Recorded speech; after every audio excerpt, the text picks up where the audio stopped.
नमस्कार, मैं भूपेंद्र भंडारी और आप देख रहे हैं तहलका यूके न्यूज। ऋषिकेश में एक पत्रकार के साथ हुआ जानलेवा हमला, उसको लेकर के आज रुद्रप्रयाग में पत्रकारों ने विरोध जताया और जिलाधिकारी के माध्यम से मुख्यमंत्री को ज्ञापन देंगे। सांकेतिक धरना प्रदर्शन भी चल रहा है। हमारे साथ में श्रमजीवी पत्रकार यूनियन के अध्यक्ष भी हैं, उनसे बात करते हैं और पत्रकार साथी हैं, सभी लोगों से बात करते हैं आगे का क्या कार्यक्रम रहेगा। यहाँ पे धरना प्रदर्शन चल रहा है पत्रकारों का, ये सांकेतिक धरना है। कुछ लोग अभी रास्ते में हैं, आने वाले हैं। अध्यक्ष जी, ये पूरा क्या प्रकरण है, आज क्यों आपको धरना यहाँ पे देना पड़ रहा है? देखिए, पिछले दिनों जो ऋषिकेश में एक शर्मसार करने वाली घटना हुई है, ये निस्संदेह एक स्वस्थ लोकतंत्र के लिए कलंकित करने वाला था। जिस तरह शराब माफियाओं ने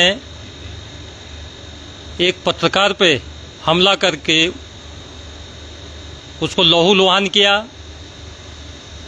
ये निश्चित रूप से लोकतंत्र के चौथे स्तंभ पे कुठाराघात है। और इसी मुद्दे को लेकर के आज जनपद रुद्रप्रयाग के समस्त पत्रकार साथी इस जघन्य घटना के खिलाफ यहाँ कलेक्ट्रेट पे उपस्थित हुए हैं और एक दिवसीय सांकेतिक धरना यहाँ पे शुरू किया गया है और मुख्यमंत्री को विरोध स्वरूप यहाँ से जिलाधिकारी के माध्यम से ज्ञापन दिया जाएगा और दोषियों पे सख्त से सख्त कार्रवाई करने के लिए पत्रकार विरोध करेंगे ताकि भविष्य में इस किस्म की घटनाओं की कभी पुनरावृत्ति न हो पाए।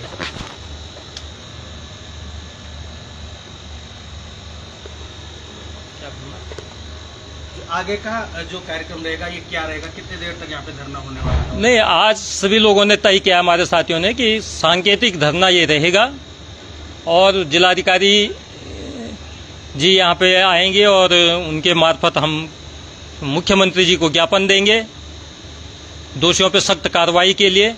बस आज का कार्यक्रम इतना है और अगर ससमय रहते हुए न्यायोचित कार्रवाई नहीं की गई तो आने वाले समय में पत्रकार और मुखर होंगे और इसकी समस्त जिम्मेदारी शासन प्रशासन की होगी।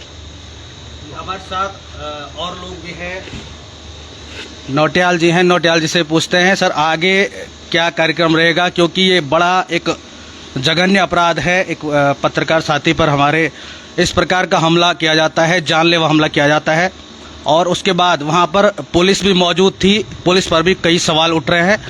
आपकी क्या राय है और आज का कार्यक्रम क्या है यहाँ पे नौटियाल? देखिए, सबसे बड़ी विडंबना ये है कि जो उत्तराखंड है, जिस भावना से उत्तराखंड का निर्माण किया गया है, उसको देखते हुए आज जिस तरह से लोकतंत्र का जो चौथा स्तंभ कहा जाता है उस पर जो इस तरह से हमले हो रहे हैं वो निंदनीय है। इस घटना की हम समस्त रुद्रप्रयाग के पत्रकार इस घटना की निंदा करते हैं, घोर निंदा करते हैं और जो इसमें दोषी हैं उनके खिलाफ कठोर कार्रवाई होनी चाहिए, क्योंकि हर व्यक्ति जो है स्वतंत्र रूप से अपना काम करता रहा है और पत्रकार भी अपना जो धर्म है उनका वो निभाते रहते हैं। तमाम स्थानों पर उन्हें जान जोखिम में डालकर काम करना पड़ता है, लेकिन जब इस तरह की घटना हो जाती है तो ये एक बहुत ही निंदनीय घटना है। हम लोग सांकेतिक रूप पर यहाँ पर धरना दे रहे हैं।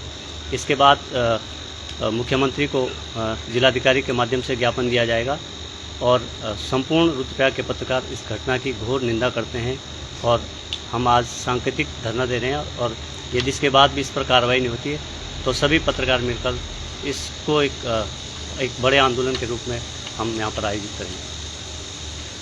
जी नौटियाल जी, यहाँ पे और पत्रकार साथी भी कुछ हमारे अभी रास्ते में हैं, कुछ लोग आ रहे हैं, पहुँचने वाले हैं। आज का ये कार्यक्रम यहाँ पे रखा गया था ठीक 10 बजे का, लेकिन कुछ लोग कहीं जाम की वजह से फंस गए हैं तो कहीं रोड ख़राब होने की वजह से फंस गए हैं, लेकिन पहुँचेंगे।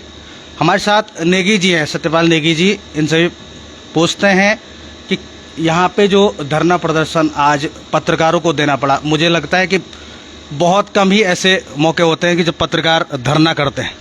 नेगी जी, क्या है ये पूरा मामला और कितना दुख लोगों में आज यहाँ पे इस जो हत्याकांड है उसको लेकर के? देखो, सबसे पहले दुर्भाग्य की बात है कि देवभूमि और उत्तराखंड, जहाँ पे लोग कहते हैं कि किसी को भी यहाँ पे जघन्य अपराध और किसी भी प्रकार की घटनाएं करने के लिए कई बार सोचना पड़ता है, लेकिन लगातार जिस तरीके से उत्तराखंड के अलग अलग जिलों में ये खबरें आ रही हैं कि पत्रकारों पे जानलेवा हमला, और वो भी शराब माफिया और खनन माफियाओं के द्वारा, तो ये एक बहुत बड़ा गंभीर सवाल है शासन प्रशासन के सामने भी कि शराब माफिया और खनन माफिया जिस तरीके से पत्रकारों, कई बार अधिकारियों पे भी हुआ है, तो ये इस चिंता का विषय है और इस देवभूमि को शर्मसार करने वाली बात है। और जिस तरीके से ऋषिकेश में ये घटना हुई है, उसको लेकर हम सब में आक्रोश है और हम इसकी जिलाधिकारी के माध्यम से मुख्यमंत्री जी को आज ज्ञापन देंगे और घोर विरोध कर रहे हैं कि ऐसे लोगों को सख्त कार्रवाई, कड़ी सजा हो, कि ताकि भविष्य में कोई ऐसा कृत्य करने की सोचे भी ना। बिल्कुल नेगी जी, पत्रकार की बात जहाँ तक होती है, आज ये भी कहा जा रहा है कि पत्रकार अलग चीज़ है, लेकिन वो सामाजिक कार्य कर रहे थे। लगातार ऋषिकेश में जो शराब माफिया हैं उनका वहाँ पे बोलबाला चल रहा था, वो उसको लगातार उजागर कर रहे थे। हमारे साथ वरिष्ठ पत्रकार श्यामलाल सुंदयाल जी हैं, उनसे भी पूछते हैं सर, इस प्रकार की घटना यहाँ पे होती है और उसके बाद आज रुद्रप्रयाग में पत्रकारों ने धरना, सांकेतिक धरना प्रदर्शन शुरू किया है और मुख्यमंत्री को ज्ञापन भी भेजेंगे, तो सर आप क्या कहेंगे? हाँ, निस्संदेह है कि राज्य में जो जिस तरह की वर्तमान स्थितियाँ चल रही हैं, ये बहुत ही ज़्यादा दुखद और लोकतंत्र के चौथे स्तंभ को ध्वस्त करने के प्रयास है। निस्संदेह है कि ऋषिकेश में जो घटना हुई है, और कमोवेश यही घटना नहीं, राज्य के 13 के 13 जनपदों में इस तरह से एक अघोषित इस तरह का पत्रकारों के विरुद्ध जो जन सरोकारों से जुड़े मुद्दों को उठा रहे हैं, उसमें व्यवस्था से जुड़े और व्यवस्था से जुड़े अधिकारी, कर्मचारी और इसके साथ साथ जो सत्ता से जुड़े जो लोग हैं, जिनके अपने नीति जुड़े हुए हैं, वो हर जगह पर अराजकतापूर्ण माहौल बना खड़ा कर रहे हैं। पत्रकारों के विरुद्ध जगह जगह हमले हो रहे हैं, उनके खिलाफ उत्पीड़नात्मक कार्रवाइयाँ हो रही हैं। बहुत दुर्भाग्यपूर्ण है कि अगर पत्रकारों को अपने हितों के लिए यदि अगर आज आंदोलन करना पड़ रहा है, तो ये समझ लीजिए कि लोकतंत्र खतरे में है। संविधान के तीनों ढांचे कानून सम्मत हैं, उनके लिए एक विधिवत व्यवस्था है। सिर्फ पत्रकारिता एकमात्र एक ऐसा मंच है जिसके द्वारा कि संविधान की तीनों शाखाएं नियंत्रित होती हैं। लेकिन दुर्भाग्य आज के इसके बाद इसीलिए देश ही पूरी दुनिया में पत्रकारिता को कभी भी नियंत्रित नहीं किया गया है। अंतर्राष्ट्रीय स्तर पर संयुक्त राष्ट्र संघ ने भी पत्रकारिता को नियंत्रित न करने की पूरी दुनिया को सलाह दी है और पूरी दुनिया को कहा है कि पत्रकारिता नियंत्रित नहीं की जा सकती। लेकिन जब इस छोटे से प्रदेश में आप ये लगाइए कि शराब माफिया, ये सरकार की नीतियां हैं, सरकार की नीतियों के कारण आज जो अराजकतापूर्ण स्थितियां हैं, इसके लिए सरकार को आज निस्संदेह इसकी एक समीक्षा करनी होगी कि अराजकतापूर्ण स्थितियां क्यों हैं और पत्रकारों पर जो हमले हो रहे हैं ये तत्काल बंद हो, अराजक और असामाजिक तत्वों के विरुद्ध कड़ी कार्रवाई हो और पत्रकारों की सुरक्षा, उनके कार्यस्थल पर सुरक्षा और उनके पारिवारिक सुरक्षा पर सरकार को निस्संदेह तत्काल संज्ञान लेना चाहिए। अगर इस तरह की परिस्थितियाँ बदस्तूर जारी रही तो राज्य भर में पत्रकार बृहद आंदोलन के लिए बाध्य होंगे। निश्चित रूप से सर, लगातार ये रोष देखिए, पत्रकारों पर हमला करने वालों को जेल हो, ये मांग की जा रही है। पत्रकार का उत्पीड़न बंद करो, ये इस प्रकार के पोस्टर भी आज यहाँ पे रुद्रप्रयाग में लग रहे हैं और लगातार बनते जा रहे हैं। हमारे नेगी जी, जहाँ तक पत्रकार की बात है, ये लगातार वहाँ पे सामाजिक सरोकारों को लेकर के जो मुद्दे होते हैं, शराब माफियाओं के अड्डों पर इन्होंने दबिश दी। जो काम पुलिस प्रशासन को करना चाहिए था, लगातार ये पत्रकार हमारे डिमरी जी कर रहे थे और उन पे इस प्रकार से हमला किया जाता है, ये बहुत दुखद है। और ऐसे जो सामाजिक कार्य करने वाले लोग होते हैं, इन लोगों पर इस प्रकार के हमले करना। हमारे साथ बरतवाल जी भी हैं। बरतवाल जी, आप कुछ कहेंगे? अच्छा, बरतवाल जी ने कहा कि ठीक है, सभी लोगों ने यही बात कह दी है। लगातार हम बने रहेंगे आपके साथ। अभी और लोग भी हमारे रास्ते में पहुंचने वाले हैं।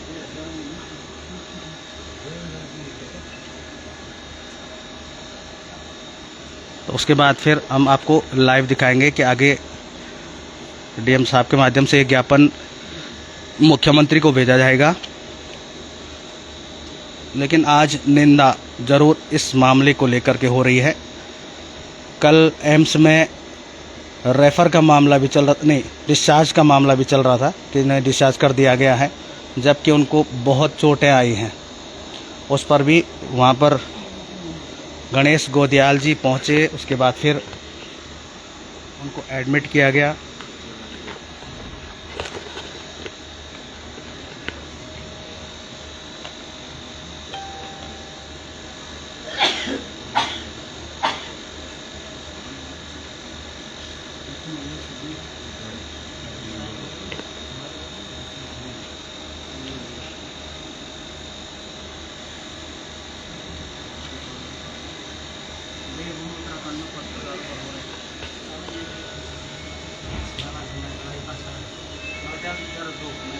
ये जो ज्ञापन दिया जाना है, इसको लेकर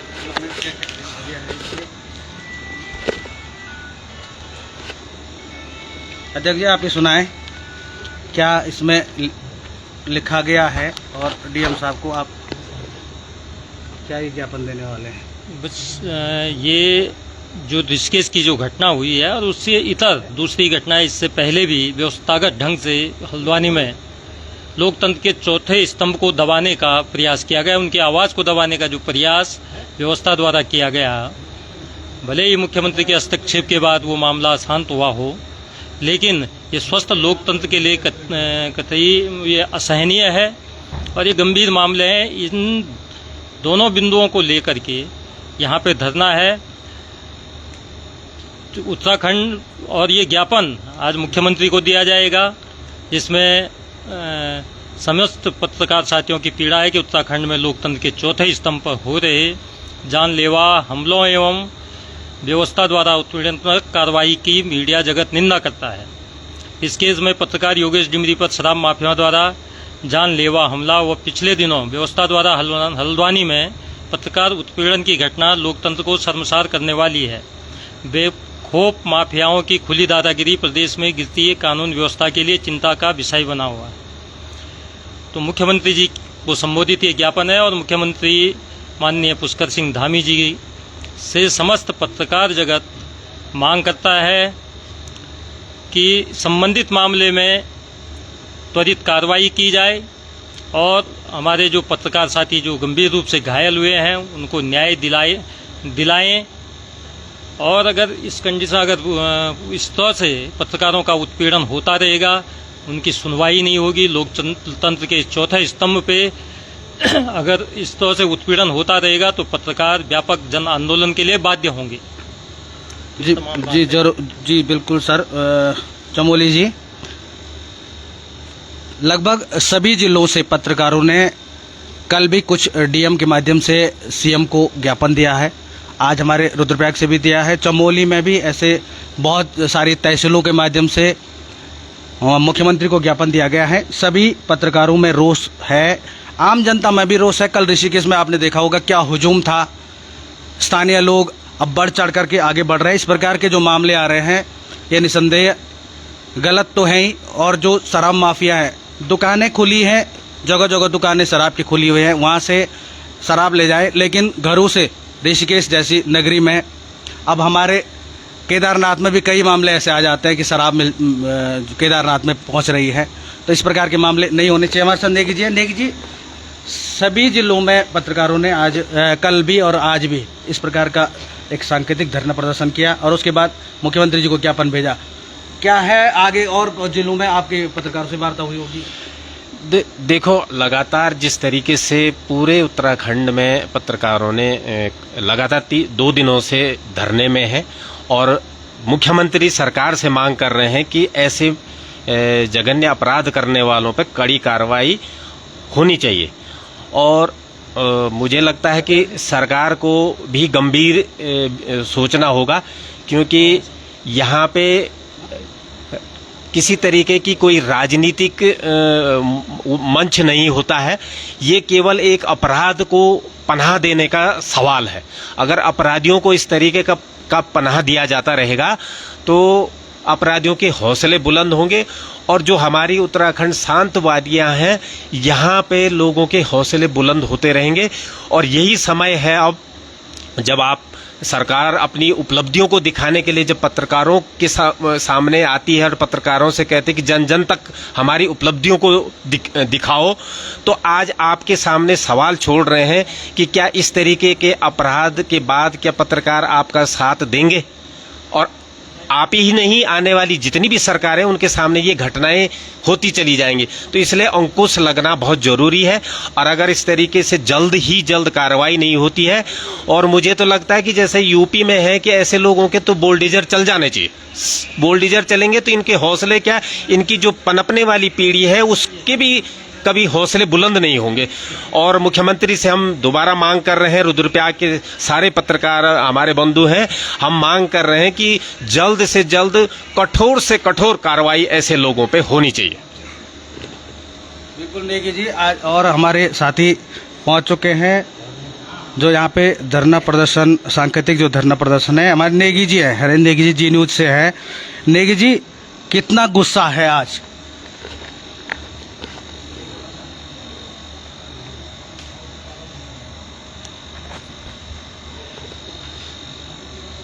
साथियों नमस्कार, मैं हूं हरेंद्र नेगी और आप देख रहे हैं हम लोग अभी कलेक्ट्रेट परिसर में हैं। और जिस प्रकार से आए दिन चौथे स्तंभ पे लगातार हमले हो रहे हैं, ये कहीं न कहीं जो कलम की आवाज़ को दबाने की कोशिश की जा रही है, उसी को लेकर आज हम लोग यहाँ पे एक सांकेतिक धरना पे और माननीय मुख्यमंत्री जी को और जिलाधिकारी के माध्यम से हम एक ज्ञापन देंगे। और जिस प्रकार से ये घटनाएं आए दिन हो रही हैं, उससे हम आज सरकारों को चेताना चाहते हैं, चाहे प्रदेश की कोई भी सरकार हो, वर्तमान सरकार हो या कोई भी सरकार हो, इस तरह की जो आवाज़ों को अगर बंद करने का काम किया जाएगा तो निश्चित तौर पे ईंट से ईंट बजाने का काम अपनी कलम की आवाज़ से हम लोग ज़रूर सरकार के नुमाइंदों को दिखाना चाहते हैं कि इस तरह के काम नहीं होने चाहिए। और भाई आप प्रोत्साहन किसे दे रहे हैं? जो इस देश में जो भ्रष्टाचार कर रहे हैं उनको आप प्रोत्साहन दे रहे हैं। आप उनको वो दे रहे हैं कि आप लोग एक शराब माफिया होने के नाते, और उसके बाद उनको आपकी आवाज़ को सार्वजनिक करने वाले पत्रकार को आप इस तरह से मारते और सरेआम मारते पीटते हैं। और वो बेचारे आज ऋषिकेश एम्स में जूझ रहे हैं। तो निश्चित तौर पे एक घटना शर्मनाक घटना है, और इसको जल्दी से जल्दी मुख्यमंत्री को संज्ञान लेते हुए एक ठोस कानून बनाना चाहिए पत्रकारों के हित में, कि पत्रकार जो आवाज़ होती है उस जनता की आवाज़ होती है, न कि सरकार की आवाज़ होती है। पूरी सरकार को भी वो आवाज़ सुनाती है और जनता को भी, क्योंकि जनता की आवाज़ सर्वोपरि आवाज़ होती है, उसी के बाद सरकार बनती है। तो ये नहीं कि सरकार हमारी बनी हुई है तो हम सरकार को ये नहीं कह सकते हैं कि हम हिला नहीं सकते हैं। हमारी चौथी स्तंभ की जो आवाज़ है वो दूर तक पहुँचेगी। और ये निश्चित तौर जिस तरह से अभी नैनीताल में एक घटना घटी थी, और नैनीताल में भी एक आवाज़ ऐसी ही बंद करने की कोशिश की गई थी, लेकिन ऐसा हो नहीं पाएगा। और हम अपने साथियों से निवेदन करना चाहेंगे कि सरकार, चाहे कोई भी सरकार हो, हम पार्टी विशेष की बात नहीं करते हैं, लेकिन अगर इसी तरह से पत्रकारों के बीच में, पत्रकारों के ऊपर इस तरह के हमले होते रहेंगे तो हम एक न एक दिन ज़रूर सरकार को अपना आईना दिखाएंगे और दिखा रहे हैं। और आज जिस तरह से ऋषिकेश में कल